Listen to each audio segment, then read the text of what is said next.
وَلَا تَتَمَنَّوْا مَا فَضَّلَ اللَّهُ بِهِ بَعْدَكُمْ عَلَى بَعْد، اور اس کی آرزو نہ کرو جس سے اللہ نے تم میں ایک کو دوسرے پر بڑائی دی، چاہے وہ بڑائی وہ فضیلت دنیا کی جہت سے ہو یا دین کی جہت سے۔ دنیا کے معاملات میں کسی کو ترقی حاصل ہو، مال حاصل ہو، اولاد کے لحاظ سے، مکان کے لحاظ سے، سواری کے لحاظ سے، عہدے منصب کے لحاظ سے، حسن خوبصورتی کے لحاظ سے، اگر اللہ تعالیٰ نے نعمتیں دی ہیں، یا دین کے لحاظ سے کسی کو دینی وجاہت دی ہے، دینی مرتبہ مقام دیا ہے، تو اس وجہ سے آپس میں حسد نہ کرو، بغض نہ کرو۔ حسد بہت بری صفت ہے۔ جو آدمی حسد رکھتا ہے، جو حاسد ہوتا ہے، وہ دوسرے کے اچھے حال کو دیکھ کر جلتا ہے اور تمنا کرتا ہے کہ یہ اچھا حال، یہ نعمتیں مجھے مل جائیں اور یہ شخص اس نعمت سے محروم ہو جائے۔ یعنی حاسد جو ہے وہ جلتا ہے اور اپنے مسلمان بھائی کی تباہی کی تمنا کرتا ہے۔ تو اس لیے یہ چیزیں بندے کے لیے ممنوع ہیں۔ بندے کو چاہیے کہ اللہ کی تقسیم پر راضی رہے۔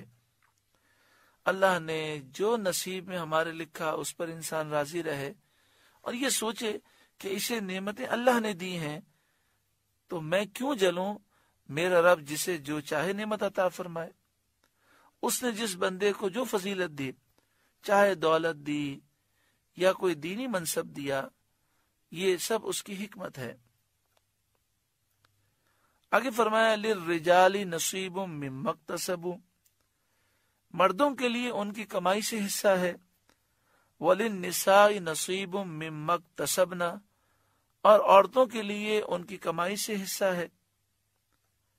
اس کا شان نزول یہ ہے کہ جب آیت میراث میں لِلذَّكَرِ مِثْلُ حَظِّ الْأُنثَيَيْنِ نازل ہوا اور میت کے ترکے میں مرد کا حصہ عورت سے دگنا مقرر کیا گیا، یعنی یہ بیان کیا گیا کہ اگر میت کے بچے بھی ہیں، بچیاں بھی ہیں، بیٹے بھی ہیں، بیٹیاں بھی ہیں، تو بیٹی کو ایک حصہ دیا جائے گا اور بیٹے کو 2 حصے دیے جائیں گے۔ تو مردوں نے کہا کہ ہمیں امید ہے کہ آخرت میں نیکیوں کا ثواب بھی ہمیں عورتوں سے دگنا ملے گا۔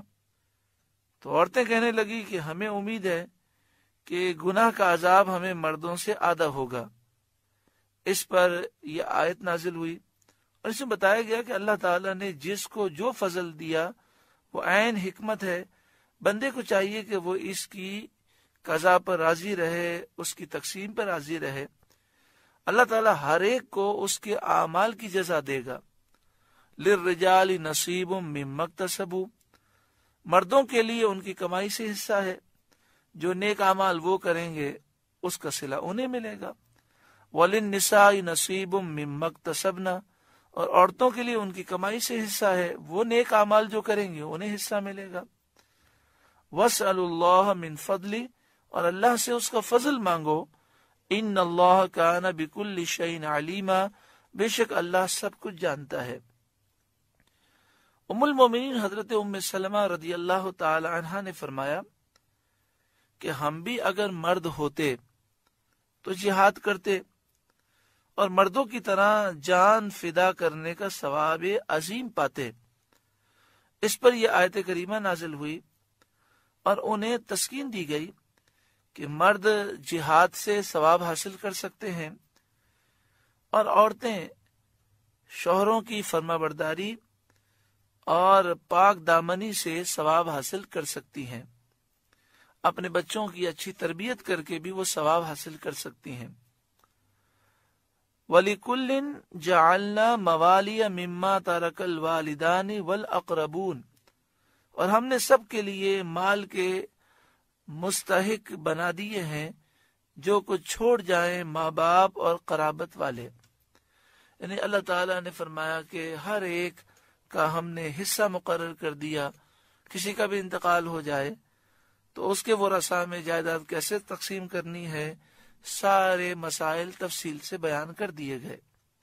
والذین عقدت ایمانکم فآتوہم نصیبہم، اور وہ جن سے تمہارا حلف بند چکا انہیں ان کا حصہ دو۔ اس سے عقد موالات مراد ہے۔ اس کی صورت یہ ہے کہ کوئی مجہول النسب شخص دوسرے سے یہ کہے کہ تو میرا مولا ہے، میں مر جاؤں تو تو میرا وارث ہوگا، اور میں اگر کوئی جرم کروں، جنایت کروں تو تجھے دیت دینی ہوگی۔ دوسرا کہے میں نے قبول کیا۔ اس صورت میں یہ عقد صحیح ہو جاتا ہے اور قبول کرنے والا وارث بن جاتا ہے، اور دیت بھی اس پر آ جاتی ہے، اور دوسرا بھی اسی کی طرح سے مجہول النسب ہو اور ایسا ہی کہے اور یہ بھی قبول کر لے، تو ان میں سے ہر ایک دوسرے کا وارث اور اس کی دیت کا ذمہ دار ہوگا، اور یہ عقد ثابت ہے، صحابہ علیہم رضوان اس کے قائل ہے۔